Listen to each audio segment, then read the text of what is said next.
Hello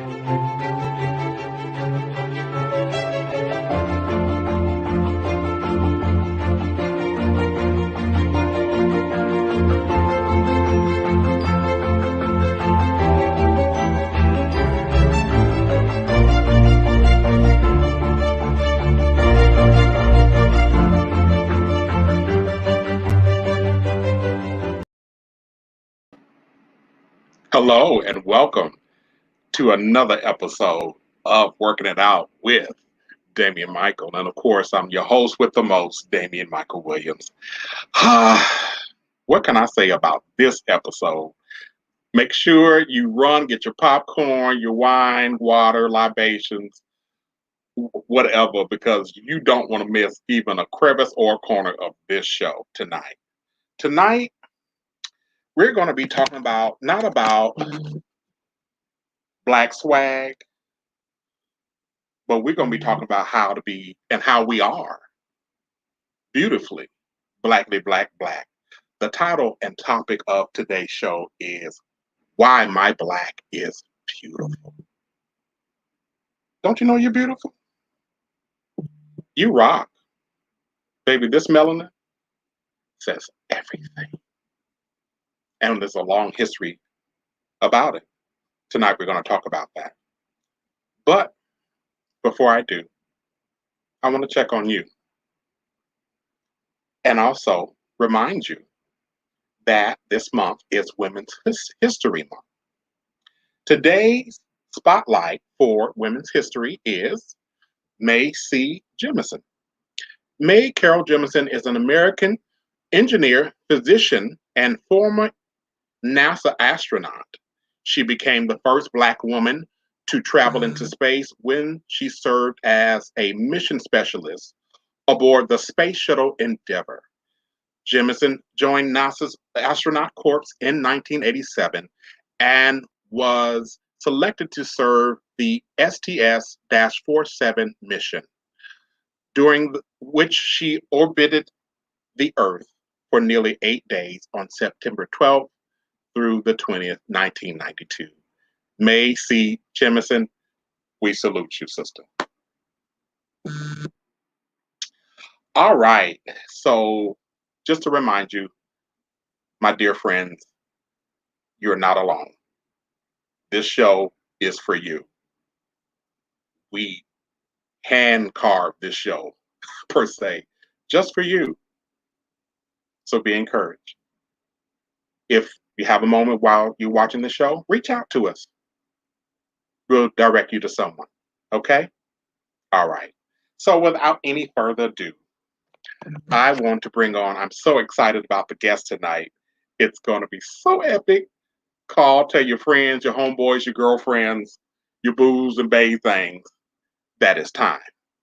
Tonight, my special guest. First, we have Dion McDaniel. And then we have, hey D. Hey, brother. How you? I'm good. How are you? I am so dynamic and blessed. I am blessed. We also have the amazing D. Where she at? Where she at? Where she at? Hey, sister. Hey, King. What's going on? How you doing, Sister Queen?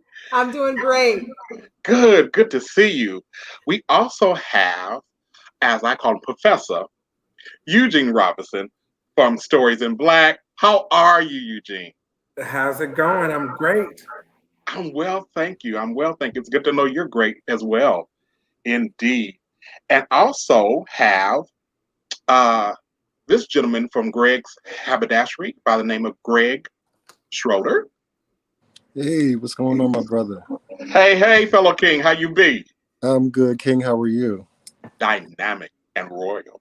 But last but not least, we have this gentleman who I've been just swept away by his dynamic Instagram by the name of Brian Barden, all the way from Atlanta. Hey, how are you? Awesome, and yourself, brother. How are you? Good. Thank you for having me.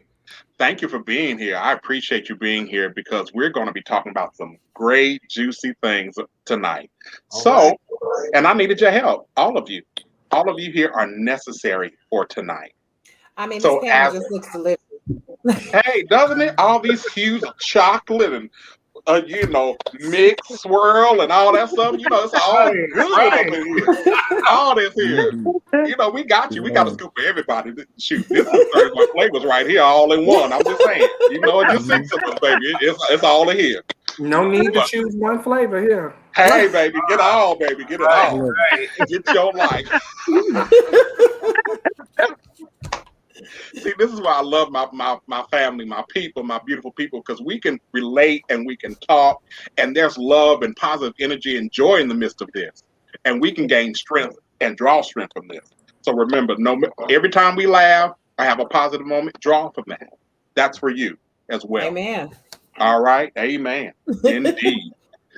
But tonight,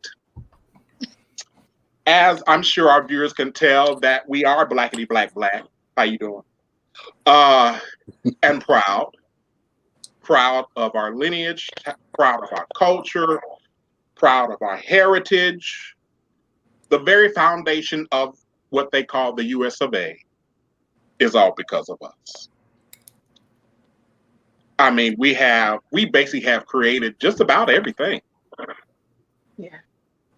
When you really do your research and I mean, even doing research and doing my studies, because I do it for each show, uh, along with meditation and prayer, it's just like I was even finding that there was a Black woman that even created the weed from Louisiana. Hmm. So we've done it all. Our ancestors have set us up for pure Black excellence. But as you know, tonight's topic is why my Black is beautiful. So I want to start off with this question for all of you and be as candid, be as real as you need to be. Because as I've shared with you, we're sharing with all strands of people because we love all of you, along with ourselves and our people. So my first question to all of you is, when did you know that you were Black?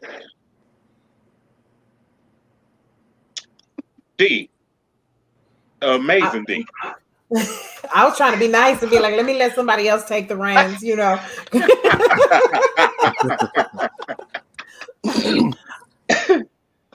I think I've always known that I was Black.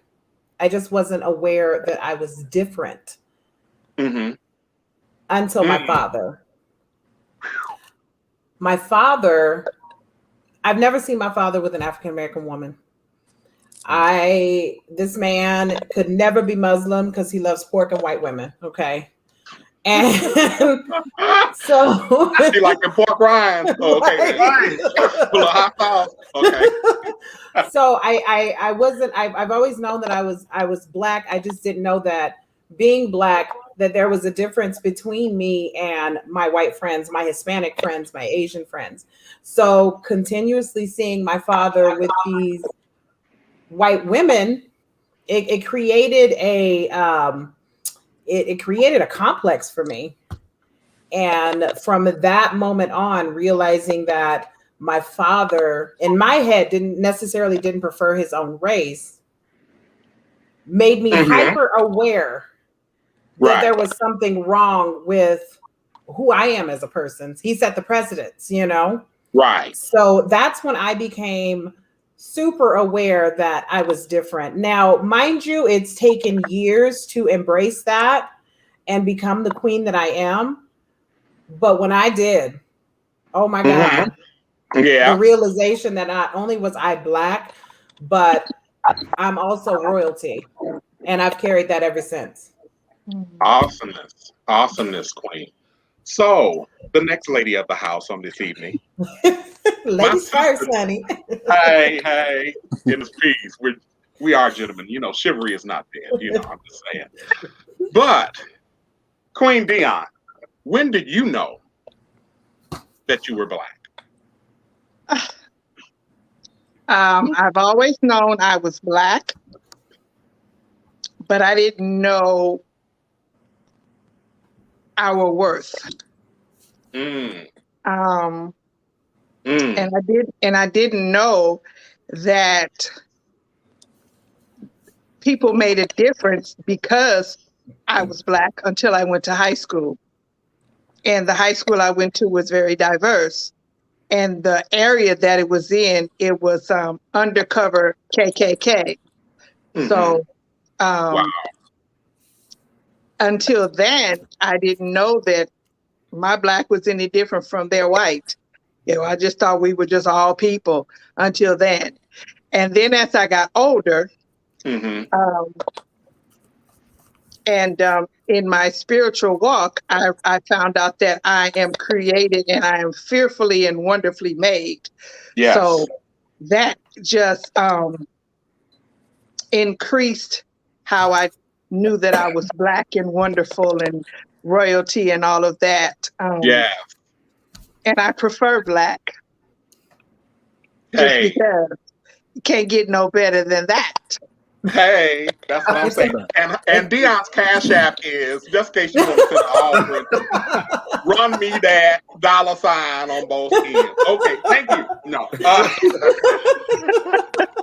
And your niece made a Cash App for me because she heard you say that. Okay. Well, she know what's up. She know what time it is. She listened to her uncle. That's why I love that baby. Yeah. D, you better go on and get your coins, girl. Don't Right. go and get them coins. Y'all run D her Cash App, y'all. Right. So, that's my awareness. As a little girl, my mother told me I was Black because I asked her why was my uncle white and I was Black, and she said, "No, baby, he's just a little lighter than you, but we're all Black." And I was like, "Oh, okay," and that was that. Oh, So. how you doing? And all that stuff. And speaking of that, our new favorite, Brian Christopher. How are you, fellow king? You good? Yeah, I'm good. I'm very good. Good deal. So, to you, when did you know that you were showing up Black? When my mother brought me in this earth on December 21st, I knew I was Black. Yes. I come from a biracial parents. So my father, he's white. My mom is Black. But okay. I grew up Black. But I was still, and my father was never in the picture. People have always asked, well, if your father was in the picture, what would you still identify yourself as? I'm still Black at the end of the day. Yes. My mannerisms, my education, the way that I was taught in these streets and in these books.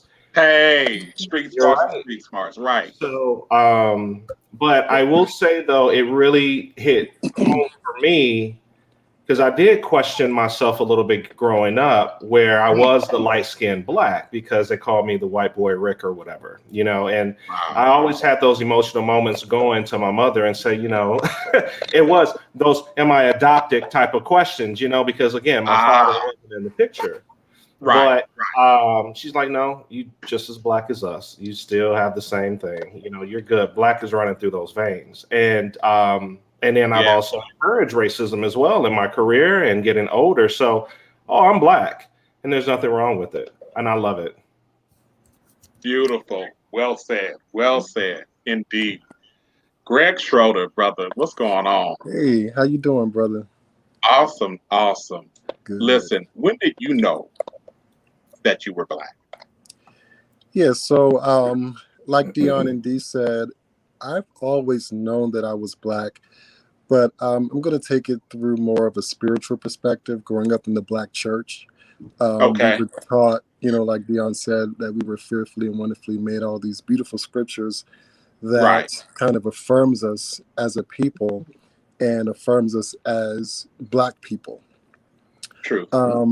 As far as how being Black relates to the rest of the world, or rest of America, just growing up, hearing my friends in school joking around, actually talking about your mother's so Black or this is so Black, and hearing those jokes and everything kind of gets in your brain, and it kind of messes with your psyche a little bit, because it's telling yourself almost that your Black is not good enough or not good at all, or there's something wrong with it. So in that scope, that kind of let me know that's, hey, why is my black being a joke? Why is my skin, what's my mother's skin being a joke? So that's when I thought, that's when I kind of knew there was a difference in being black compared to other races. There was an awareness. Yeah. There was kind of an awareness there. But still I was taught as a boy that, as far as being black in the black church, we were raised, together as a community and looking out for each other. So that kind of subculture of blackness was there to uplift the community within the community. But as far as outside, those jokes and those things, I had a really good best friend when I was in 3rd or 4th grade. He was a white boy. His name was Micheal. And I asked my mom, I said, can I go over his house? She was like, yes. So I spent the day over his house. And when I was playing with him, I noticed the difference. I think I started to notice the difference in our color. Right? Because we were children, you really don't know. You really don't notice it. You see it, but you don't take note.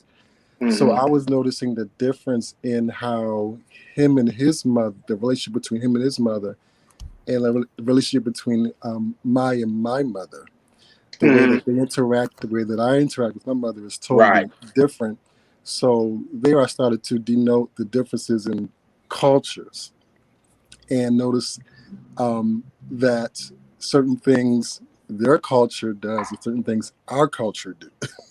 He was talking to his mama crazy, wasn't he? They were really cool. She was really cool. I want it now. She was very accommodating. But those things growing up, I started noticing certain differences in interactions.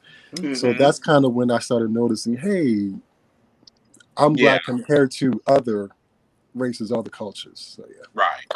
Awesomeness. So now, King Eugene. Hey, yeah. See, I didn't call you professor. I almost did. I gave you break this time. I receive both. I receive it all. Amen. Unto thine. Amen. But listen, when did you know, brother? When did you know that you were black? I mean, I knew at birth. I knew when my mother, when we landed back from California to Chicago, that I was black. There was no question about who I am, and and I also think that it's important to know, like, I think my mother was very, I grew up on the south side of Chicago, and Inglewood and Auburn Gresham neighborhoods, which are very homogeneous, right? And so they're black neighborhoods, communities in Chicago, and my mother was very particular about, you knew that from having conversations about when you leave the house, this is the way you look and this is the way you behave, because you're going to be judged. You're going to be judged not only based upon the color of your skin, but you're going to be judged based upon how you look, the perception that people have about you. So she was really, even my older sister, about how you dressed and what you wear. My mother, and I also had to keep that in mind. Like, I've done that with my nieces and nephews, but I also recognize more about what that, as I reflect back on it, is like having to operate in a white supremacy culture.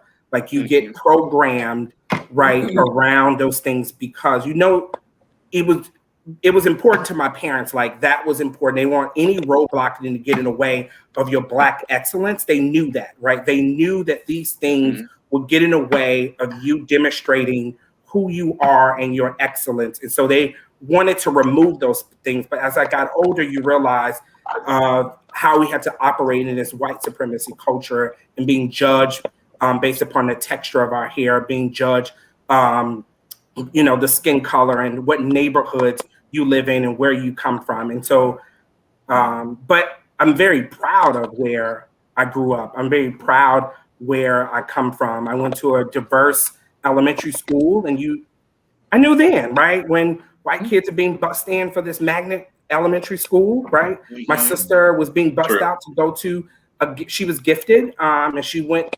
and my mother, I remember the conversation my mother had with my sister about Black excellence and having to work, 2 times, double the effort that your white counterparts. My sister ranked #1 off. We went to a Black high school, a predominantly Black high school in Chicago. My sister ranked #1 all 4 years of high school and graduated valedictorian, went on and got an engineering scholarship to University of Illinois Urbana-Champaign. And then as I reflect back on that, she was, sorry. It's all right. Perfect timing, Mathorin. She was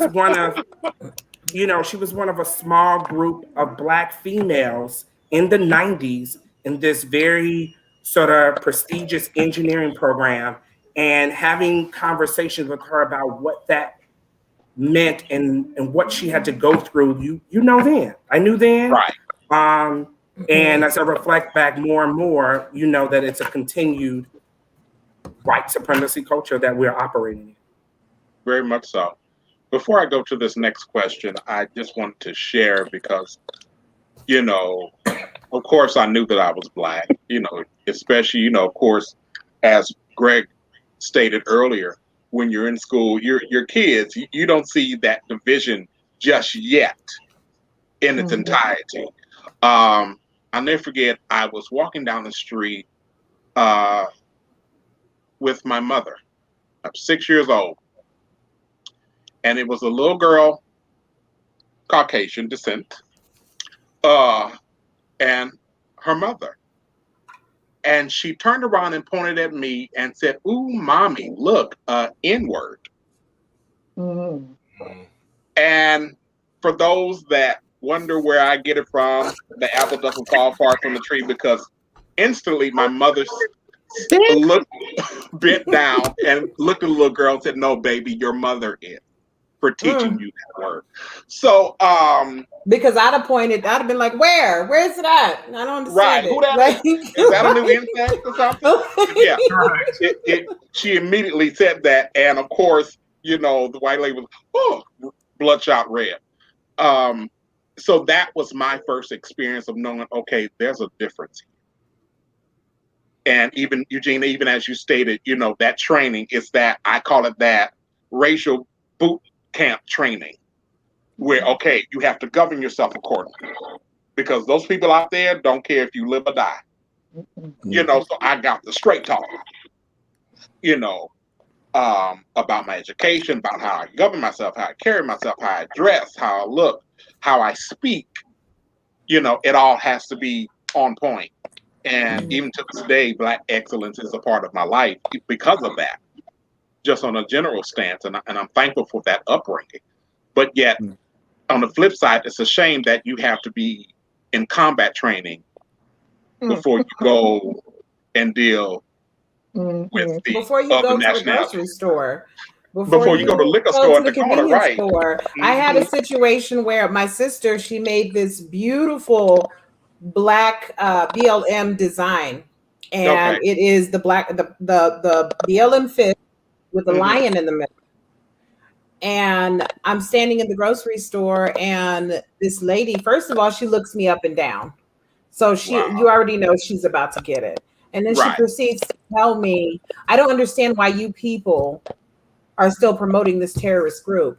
Why you guys haven't educated yourselves enough to know that Black Lives Matter it's a terrorist organization and they're not doing anything to help you." And she continued to go on and on. I was trying to keep my peace and just pay for my groceries and just go. Yeah, because see, I was done at you people. Yeah, you're right. That's when I was like, you know what? My piece is right here, and I'm gonna mentally turn her off. So she's going off, and she keeps going and going and going. And if I'm not engaging with you, then obviously the conversation was done. Okay, just queen about it, It got to the point where it was so bad that the cashier had to come over and be like, "Ma'am, you pushing the wrong buttons right now. Okay.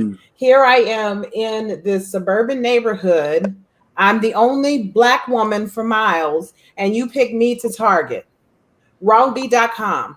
So that Black excellence, that all that queen, you know what I'm saying? That queen stuff went out the window, and I just had to go ahead and give it a read. Okay, I gave her mama a read, I gave her daddy a read. I told her her kids didn't think she was worth a damn. I went completely off. You have So every right to. look, I mean, Right, just literally, because it's like, literally. and then it's me getting outside to my car and thinking like, you know, because I'm very, very self-aware, and I'm very aware of when people take me out of this element, and I don't like for people to take me there, so I generally don't let them, you know. And then you have me feeling some type of way because once again I've had to come up off my throne and adjust my crown to cuss you out. Right. Because you keep poking. So sometimes, you know, that Black excellence, sometimes I just put it in the back seat. And I'm like, okay, you have to sit here for me. I'm going to come back and teach you. Right.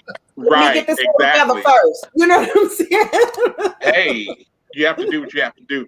So listen, I want to go here because we're seeing this. I still think one of the thoughts in the back of my mind is that it's been this long and we're still going through all of this. Mm-hmm. All of the hot madness. All of it. And it's like, it's still very real. Nothing has died off, no peace, because even the times that we as a people pursue to make peace never worked. They still killed us. They still lynched us. They still cut us off when they could. In my studies, I saw this article in Time magazine, and it was talking about the difference between racism and colorism. And one of the short paragraphs that was in this article jumped out to me. It said, in the 21st century, as America becomes less white and multiracial community, formed by interracial unions and immigration, continues to expand, color will be even more significant than race in both public and private interactions. Why? Because a person's skin color is an irrefutable visual fact that is impossible to hide, whereas race is constructive, quasi-scientific classification that's often only visible on a government form. And I thought that was so powerful in so many ways. And it spoke a lot of truth, you know, because you can't hide us. You can't deny us.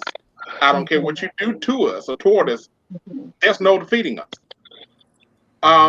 So what would you say is the difference between colorism versus racism? Colorism is mental.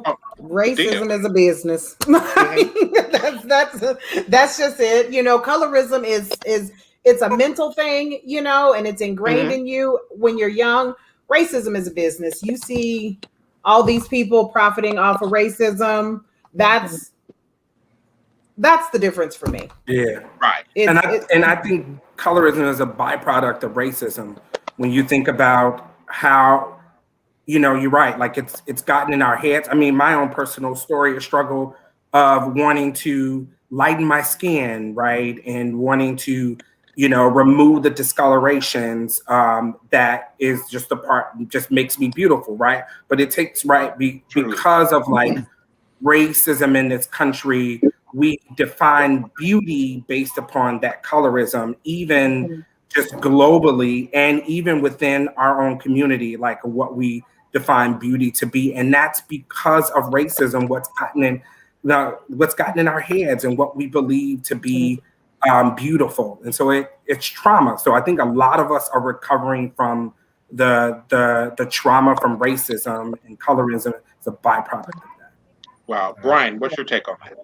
I think it's just racism at the end of the day. Colorism is a byproduct. I think, you know, 2020 reared its ugly head out because, it reared its head out when we had number 45 in the office, because it gave that opportunity for those that revealed a lot, that lived all the way out in the boonies or what have you, to say, you know, now I can do what I feel I can do and get away with it, and you can actually see it on television, and that is what upsets me a lot. And you know, the thing is, on my Facebook, I make a couple videos on my social media about it, and you know, and a lot of people have questioned me, why do you still talk to those that are supporting this individual? Or I need to understand both sides of the coin, number one. And sometimes these people just really and truly don't know any better. And so it's good for some of my other friends on my social media to really help educate those that may not have that racism that is as big as what it is. But I think at the end of the day, we all have experienced racism, not only professionally, but personally as well. Right. So the $3 million question is, will we ever get rid of racism? No. The stem cause of racism, or the mother of all of it, is hate. That's what's out here. Hate is true. You know. I totally agree with that. And fear. Don't forget fear. You know they say it. Well, yeah, that produces that. Hate produces that fear. It definitely does. Fear. It definitely does. Greg, how do you feel about that? Yes. So, one of my favorite movies of all time is School Days. Okay. Yes. That's So a classic. So I actually went to the theater when it was out in the theater. I was young and I don't know why my mom took me there, but that movie, and I watch it probably like once or twice a week, taught me about colorism. And it really explained how our culture our culture treats other people, and how we other people of our marginalized already people into how lighter skin gets treated better, blacker skin gets treated worse in that context.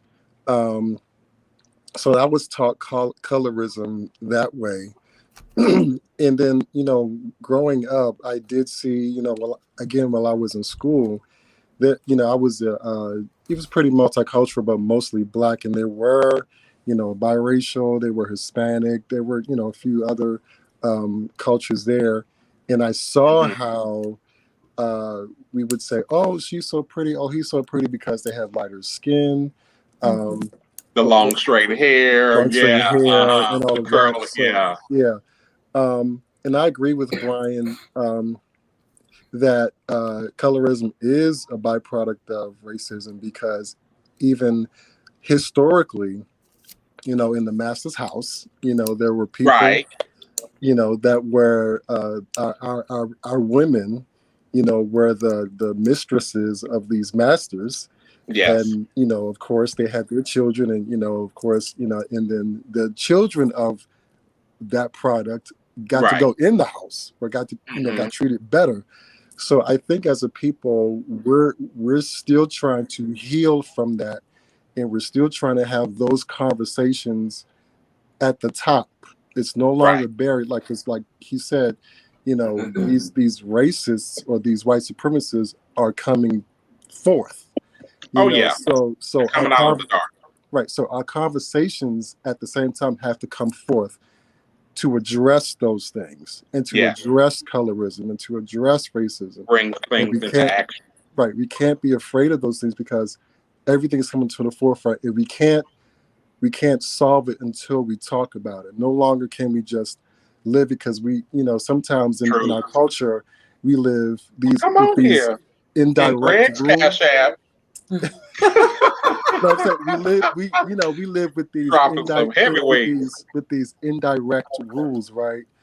But at this time, because of language, because of academics, thank God, in this dispensation, we get to talk about it. We get to put words to it. We get to label it and say what it is for what it is, and say that it's wrong. Right. And to find out ways to get over that hump, so our Black community won't have colorism as one of our problems. Yeah. So, Dion, how do you feel about that? Colorism versus racism? For me, it's really not a versus.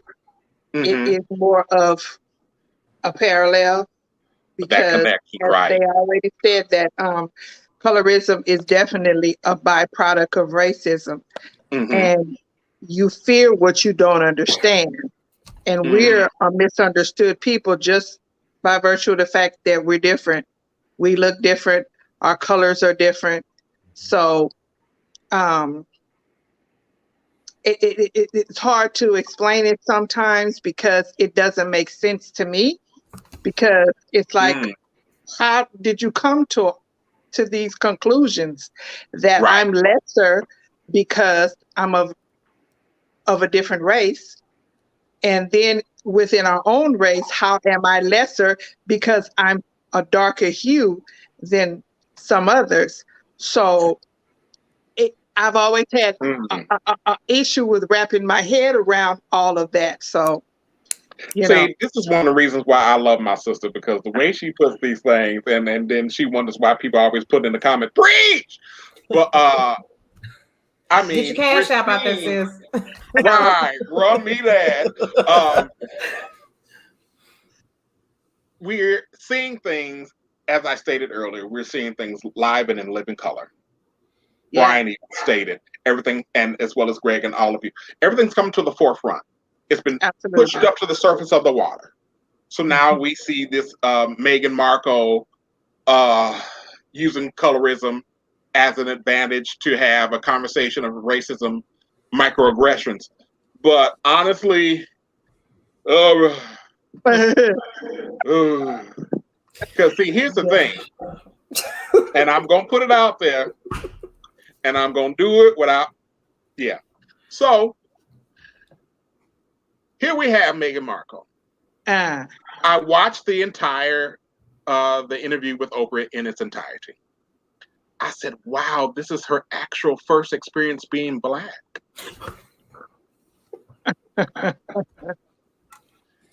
You know, and in a lot of ways, she admitted to that because she had never dealt with that. She didn't even know about that for the past 1,200 years.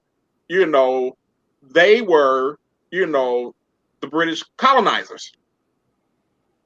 So, it was just like, okay, you didn't know any history, you didn't know anything. So then you come and you have this experience.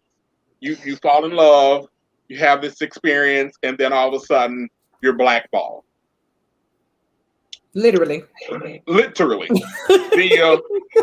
racism equal colorism of backwards and forwards.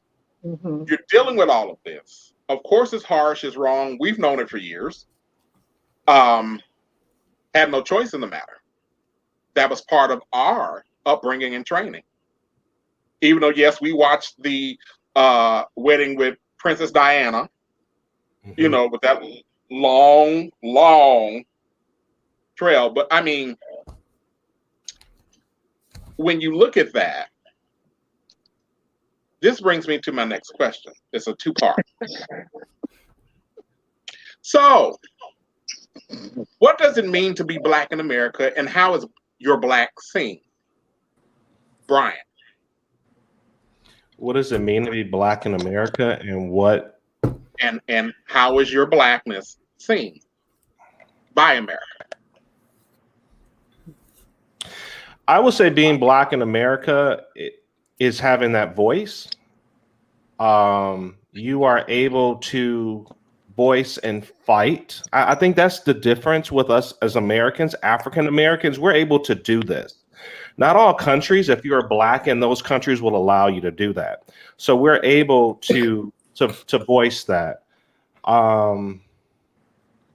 That's a deep question. I'm gonna probably have to say come back because there's like a lot going on here. Because I want to. Oh yeah. I need to ponder on that one a little bit. Yeah. Most definitely. Oh yeah, we go there. Well, this is why we're glad you're here. So others can know and be educated. But but to talk a little bit about Meghan Markle, please. I've been listening to a lot of mixed reviews about Meghan.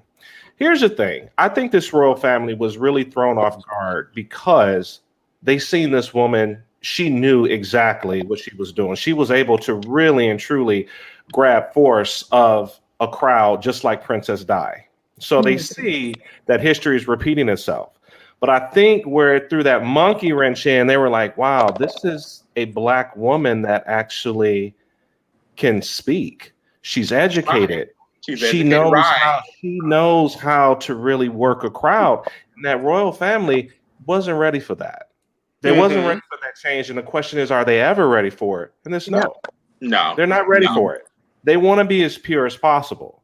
But if you really think about it, if you really pull some blood, I'm pretty sure that majority of these white people out here got a little bit of black blood in them. So let's keep it real. Right. Yeah. Because even before the present queen, you know, they have a lineage that one of those kings was full on black.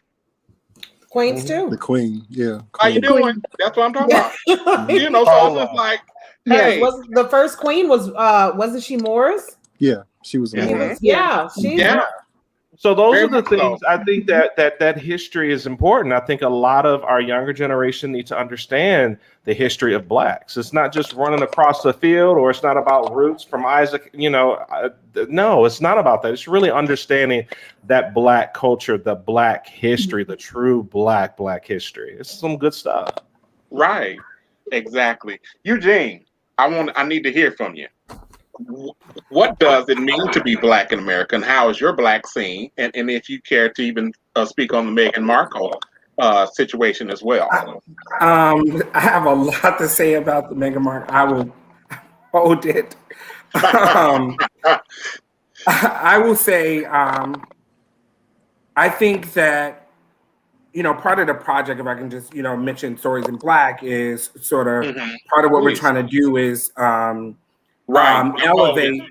Right, don't hold it, right. Elevate what it means to be a black gay man in America, and like what does that, and you're exploring and highlighting that, and it's not one way to define it. And I think what it means to be black in America is to be diverse, to be cultural, to be feared, right? Because of our talents, because of the things that we are able to do. And I think it also means to be genius, to be beautiful. So it's a lot that comes along with being sort of black in America. And that's what we're hoping to show with Stories in Black, is that diversity, that beauty, those triumphs, those challenges of what it means to be a black gay man in America. And I think my beauty, our hope is to show that beauty through that project, through this project. Awesomeness. Awesome. Well, trust me, for our viewers, Stories in Black, powerful. They're on Instagram. They also have a website. Please check them out. Yeah, I mean, watching Stories in Black, sometimes actually, honestly, real talk, I'm brought to tears because we're trying. Oh no. We don't use that T word. We don't try. We just do it. Thank you. So, because either you is or you ain't. But you know, as far as Stories in Black, I'm honored by the boldness, the freedom, and the faith to step forward and show forth and speak of our story. You know, so yeah, powerful. Definitely to our viewers, check it out. Stories in Black. But Eugene, in your statement, you said something about us as a people being feared.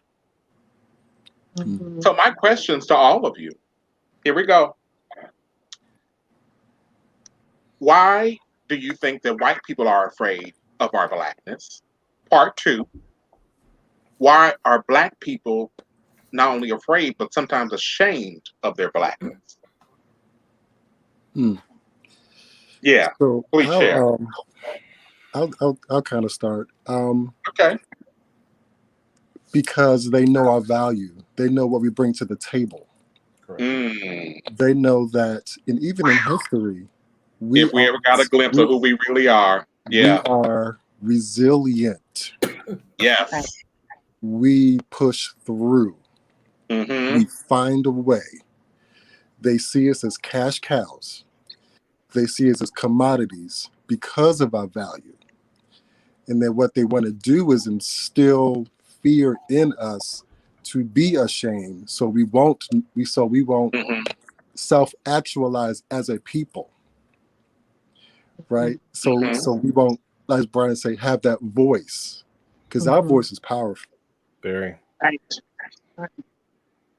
That's what they're afraid of. That is what those people are afraid of. Because here's the deal. They see the talent that we have. They see what we bring to the table, and they try to copy it. And when they copy it, it's not authentic. They want our hair, our lips. They want all of that. They want all of that. Our talent. So, it's right. that's what they want. Always duplicated, never imitated, honey. And they know we'll organize on it. Like we will unite. Yes. Like we will organize and we will unite. Right. As I stated at the beginning of the show, we are the founders of America. Right. Let's be honest. Absolutely. We built it on our back. This country is still on our backs, and the thing about it is you are not going to be afraid of something that is not a threat. Right. That part. Period. Literally. We've already proved how resilient we are. You had us in slavery for 400 years, and we came back 10 times stronger, and we keep coming back stronger, and we're still multiplying. You are scared. Why? I ask myself. I find myself asking that question so many times a day, but I can't answer it. Only a white person can answer it. The only thing I can do is continue to be great. Hey, and black. So I have another question. Are white people dismissing racist behavior, unaware that the microaggression is just as harming as the explicit racism, which all of it is actually racism? Yeah. So yeah, absolutely. You see it every time, you mention anything about racism, and then, it's always some gaslighter that wants to come in and, oh my gosh, why is it always about race? And, not everything is about race. Well, it is. Let's just go ahead. Everything is about race. Okay. When I can sit there and fill out a loan application for a home, and because my name is Shanika Jackson, and then you got Becky Smith that comes in and her credit score is 300 points lower than mine, and you give her a home loan, but you don't give me a home loan based off of something that you have to see. So it's the same thing. Yeah, exactly. Miss me with the bull telling me that it's not always about race. It is, but that's okay because we always find a way to prevail. So whatever you throw at us, we're gonna come back stronger with it. But miss me with the bullshit. I just want someone. I just want any number of racist individuals. I just want you to stand in your truth. If you are racist and you don't like me because I'm black, say I am racist and I don't like you because I will have so much more respect for you than I do for these microaggressions. Big queen. Yes. So Sharon, it was stated that Sharon Osbourne, is she a racist or a microaggressive? Oh, okay, y'all just got that on. Okay, yeah, go ahead. Yeah. I mean, you just did a quick poll right there. So let me. Real quick. I just want to throw that out right there. I'm like, yeah. I just love how we all collectively groan. Like, oh Lord, here we go with her. Like, here we go. You done mentioned her name. Why you got to do that? Right. Because I mean, honestly, if I may say, watching that whole, don't say it, debauchery. That's a good word. I made it. The thing about it is like they shouldn't have anything to say. First of all, put Philip in a box. Did y'all see when he got out of the hospital? Yeah. The put him in a box. He is half dead already. No, like, he already did. He walking dead. I'm like, who are you to keep this man alive? Okay. And this is why we're mad. Because when you sit there and you look like spoiled buttermilk, I would be mad too. See, but listen, that whole thing with Sharon Osbourne, I sat there and I watched it and I said, there goes that white privilege and that white power called tears. And then because when I was ready, I was so glad that I wasn't working on the set because I probably would have got fired. Oh, I would have got fired. That would have been my last day. I would have got fired. Yeah, because I would have walked up right. I just would have packed my little purse and went on home because it had been over for me.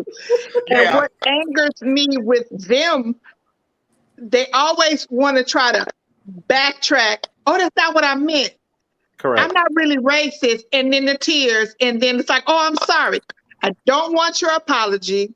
I want you to stand in your truth, as Dee said. Just, you said what you meant, and you meant what you said, and let's live with it. And then I'm going to say what I say, and I'm going to stay with it. I'm not going to apologize. Because I said what I said. say it's a done deal. It's a done data. That's it. That's all it is to it. You know, so yeah, they get under my skin. And I would be fired on every hand. It just is what it is. Because it's the weaponizing of tears for me. Yeah. It's a weapon. And it's only so much. It's only so much I can charge to your head and not your heart. And that credit limit is very low for me. So like you don't, it's real low. You don't have an Amex, right? No, you got a prepaid visa. Like yeah, wrong black card. Right, like and wrong answer caller. Moving right along, nothing to see here. But one thing I did wanted to I wanted to backtrack a moment. Speaking of Meghan Markle, now I know most people believe that was her first inkling that she was Black. I don't believe that. I don't think so. She knew she was Black. She just thought she could pass and get over it because of who she was and her ethnicity being biracial. She knew, but she didn't know the depths of what would happen until she got in there. And once she got in there, she was like, oh, hell. Hell. No. Right. I'm really Black, and they finna let me have it. And yes, they did, girlfriend. To the point where you didn't want to live anymore. You and your husband right on out. Right. No, the thing is, to the point where you didn't want to live anymore. So you stepped in it, and you didn't know how deep that crap went. But I don't believe that because she worked in Hollywood prior to Harry. Right. Yeah, so I know she suffered a lot of racism and colorism just because being in Hollywood as a biracial woman. So I don't buy that she didn't know. She knew, she just thought she could overcome like she had been doing, and it didn't work because that crap went deeper than she knew, and they damn near. Yeah. Brian, please share. She tried to get it. The thing is that she tried to get ahead. She should have just went ahead and owned it and just like, look, I dealt with racism throughout my entire childhood, growing up, being a multiracial individual. I mean, that was the platform for her to just say it. And I think she would have had so much respect from a lot of people from the Black communities. Now, kind of going back to Sharon Osbourne, I do think that entire family is racist. Completely. And I knew it because looking at her daughter, and I don't care if she hears it, but when she made that comment on The View about the Mexicans, why with the borders and so forth, we need them to clean the toilets. That's really how you look at a specific race. I'm not even Latino descent at all. I come from hotel backgrounds, and yes, majority of my housekeepers are Latino, but I'm not going to sit up there and treat them as though that they were only born in this world to scrub a fucking toilet. That part. Right. Literally. I'm sorry. So that right there, it starts from the top, which is the parents. Absolutely. Right? Of which then those parents went ahead and educated her on what the rights and wrongs are. And now people want to say, oh, well, this is more of the UK or the British humor. Well, guess what? That's what you do in the UK and in Britain. You don't do that in America. And that's it ain't something fun. that goes back to the fact that Meghan Markle had that voice. I'm a fan, though. I will say I'm a fan of Meghan. Yes, there's some likes and dislikes, but at the end of the day, this woman at least did something a little bit further that Princess Di wasn't able to do. And I'm really happy that Harry is there to support her. It's just now getting possibly a Black PR person to say, okay, now you said you're Black. How can we bring your Black to the forefront in royalty? Yeah, they need a real life Olivia Pope. That's what they need. Olivia Pope. That is powerful. That's what they need.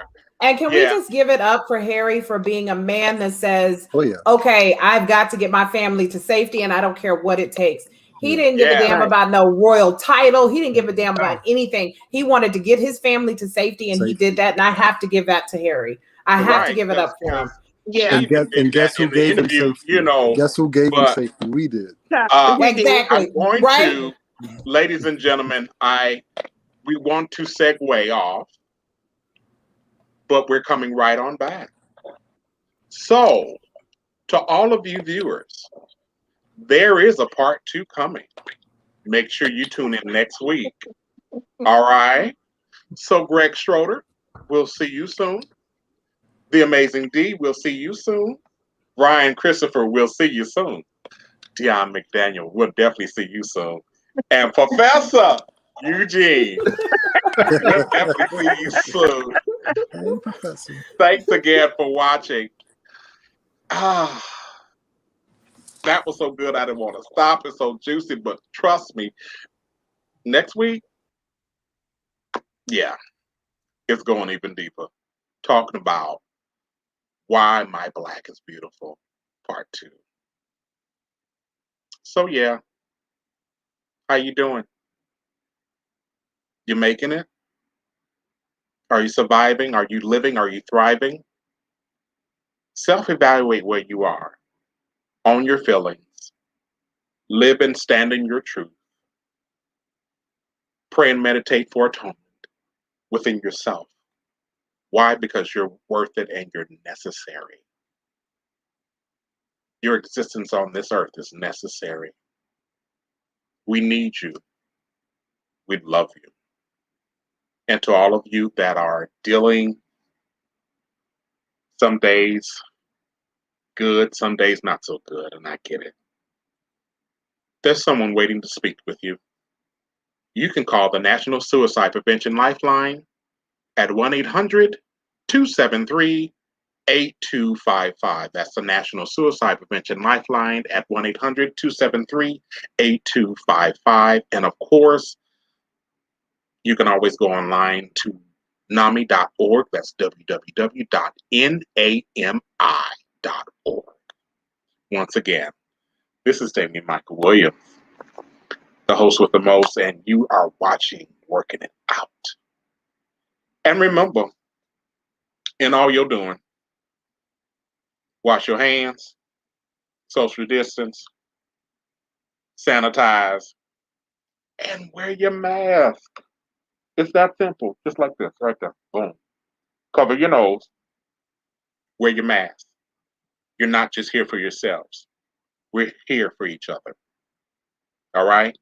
So once again, till next time, 5 p.m. Pacific Standard Time, 8 p.m. Eastern Standard Time. See you soon.